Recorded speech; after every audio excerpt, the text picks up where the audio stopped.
Good afternoon, y'all. A little tired. I just got done with just a bit of mowing. I pay somebody to do most of the yard and stuff, but I mowed a little bit in the garden and then under my clothesline and then just in front of my house. But it's enough. It's almost 90 degrees Fahrenheit out here. Yeah, so I'm a little on the short of breath side and tired, but I'm going to do you a garden tour real quick, or as quick as I can, because you know this is just not, we're not moving fast. But this is inside that little fenced garden area. Carrots are still going. I do not know if they're actually going to produce or not, but I'm just letting them grow. It's awful hot for them, but we'll see. I've got sugar baby watermelons in here. This is where peas were. And I did a little bit more mending with some aged horse manure and some fertilizer, and put some sugar baby watermelons. Those are snapdragons. Over here are some more sugar baby watermelons. Only one of those survived. I transplanted two over from each hill from the other one, and that one survived, and then both of these did. And I've got more snapdragons going in here. I do plan on taking that basil tower out of there so that this gets just a little bit more sunshine. It's kind of blocked off, and I watered that basil. I swear I did. Today even, but it is just too hot, and so the heat is really not helping that. But I do plan on moving that out over here. I have 3 grow bags of strawberry popcorn growing. I've never grown it before, never grown it in bags before. So this is an experiment, and you'll see what happens the same time I do. I pulled another cabbage, had a tiny head, and they're kind of making heads. This purple seems to be doing a whole lot better than any of the greens did, but I'm just letting them go unless they bolt on me, and then I'll pull them out. On my celery, I've got one blanking right there. I just, it's basically craft paper, and I doubled it and rolled it around that one. If it does okay, then I'll go ahead and do the next one, since they're kind of stair-stepped there in their sizes. My Alma paprika peppers are just doing amazing. Oodles of blooms, oodles of peppers. They're just, I'm amazed and happy with them, very tickled. I'm planning on making my own paprika with them. So of course I'm going to let those peppers go until they're completely red. And let's go back out through here. These are the potatoes from the last 2 grow bags. Not a huge harvest, but a few. And they were only potatoes that had sprouted in my cupboard, so I'm really not out anything, even if they didn't produce. I've got a few onions over here that are curing. The rest of the onions that I pulled, the red onions especially, I dehydrated and I ground up and made onion powder out of it. Let's head out and see what the rest of the gardens are doing. This is part of what I mowed, just under my clothesline, so snakes can't hide in the grass there while I'm hanging out clothes. And this is my larger garden area that I'm slowly working on. There's the Egyptian walking onions. My neighbor across the way over there, his name is Ross Bill Espinosa, and he and his wife and kids, he does work for me, and the kids visit over here once in a while. And he brought over these Egyptian walking onions, which I've always wanted to start, and I'm just really thrilled with. The sunflowers are doing absolutely amazing. Just starting to bloom, gorgeous blooms on them. And I'm just thrilled with them. Down here, there are, you can see the little ferny plants down in here. Those are larkspur. And it looks like one might even have a few buds on it. I've never grown larkspur, but I thought it was supposed to be lots bigger than that. On my pumpkins, these are the winter luxury. Unfortunately, they are susceptible to squash bugs and vine borers, and I don't know if I'll get anything off of them. And if I do, yay, and if I don't, that little spot right there that I just dug up and planted some Cherokee Tam pumpkins in, so I will get pumpkins, because those are definitely resistant to the squash vine borer and squash bugs. My comfrey that I planted out from this pot over to here is doing well. Now I'm really just letting these pumpkins sprawl, because that they have a better chance that if the squash vine borers do get to them, wherever the vines are actually touching the ground, they might go ahead and root, and that will only help. So these are Otomi watermelons, both of these.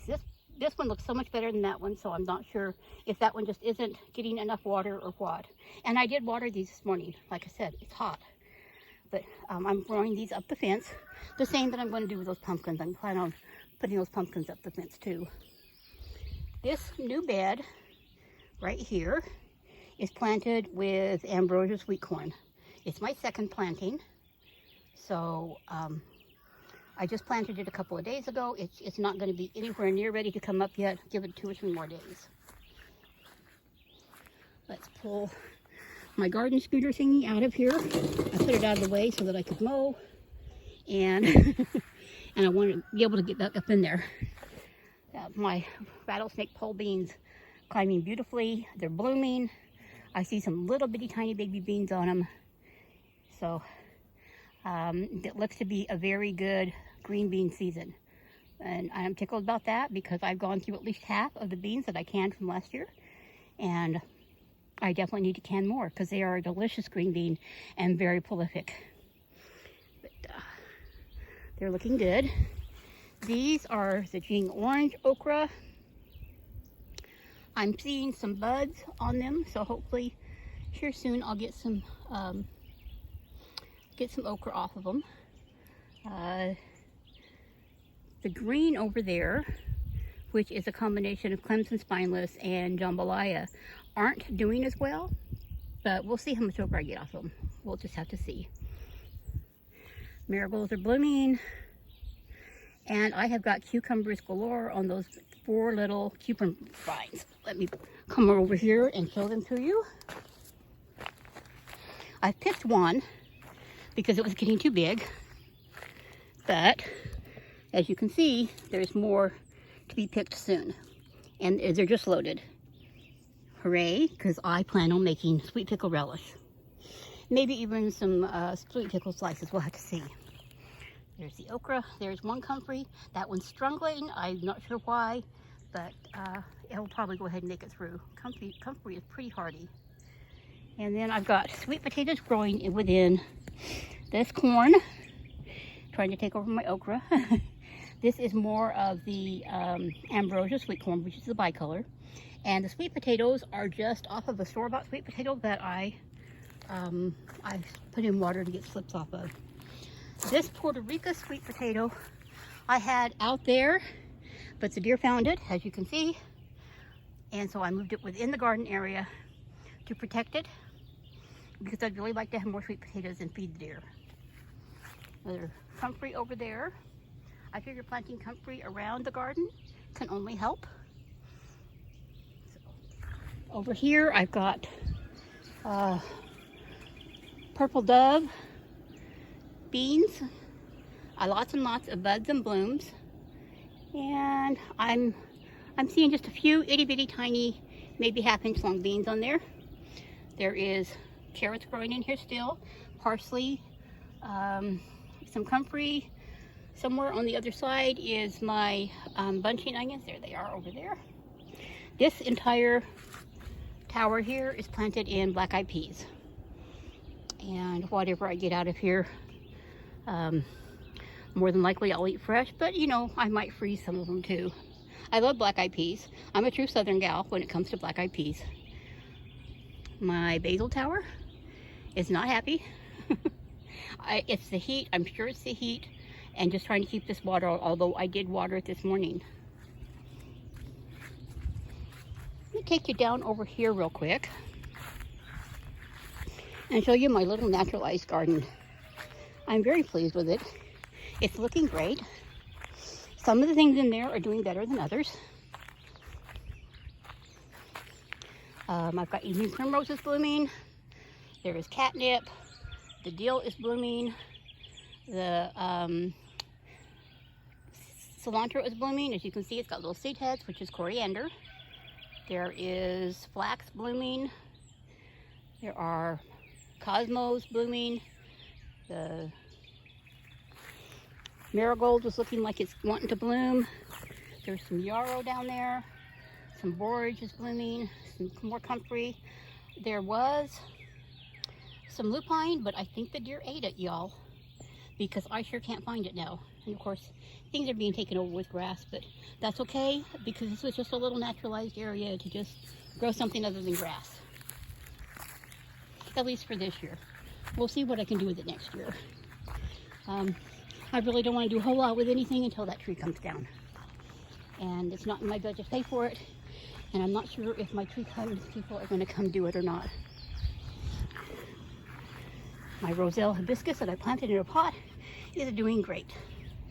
Very nice and bushy. Petunias look like they need watered. So do the marigolds. These are my shallots. And my red California poppies. And some more zinnias and a little sunflower. I will probably do some watering this evening on stuff. Strawberries. Hopefully next year they'll fill out even better. I am going through picking these off and pruning them because I do not want these sending out runners. These are their first year. And then even though it's like their second or third year over here, I'm still not going to let them send out runners, I don't think. I'm going to let them just try and fill in the tower first.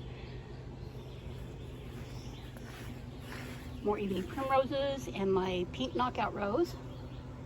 Now I'm going to go over here and show you my porch plants, but I'm going to be quiet for a minute because you won't be able to hear me anyhow. The air conditioner is going, so that's what the noise is. But I'm just going to kind of bring you through here and show you all my outdoor or in porch plants that are actually indoor plants.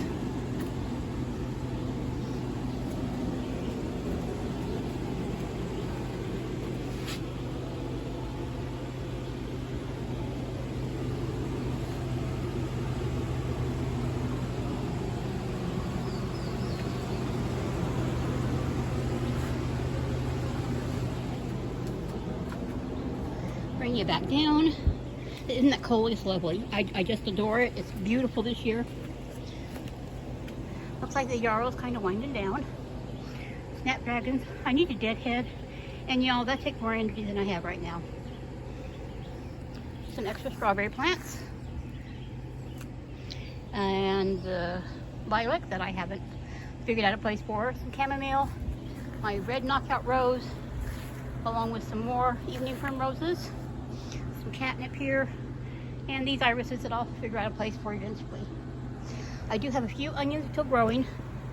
These are the Texas Early Grano, but all the others have been harvested.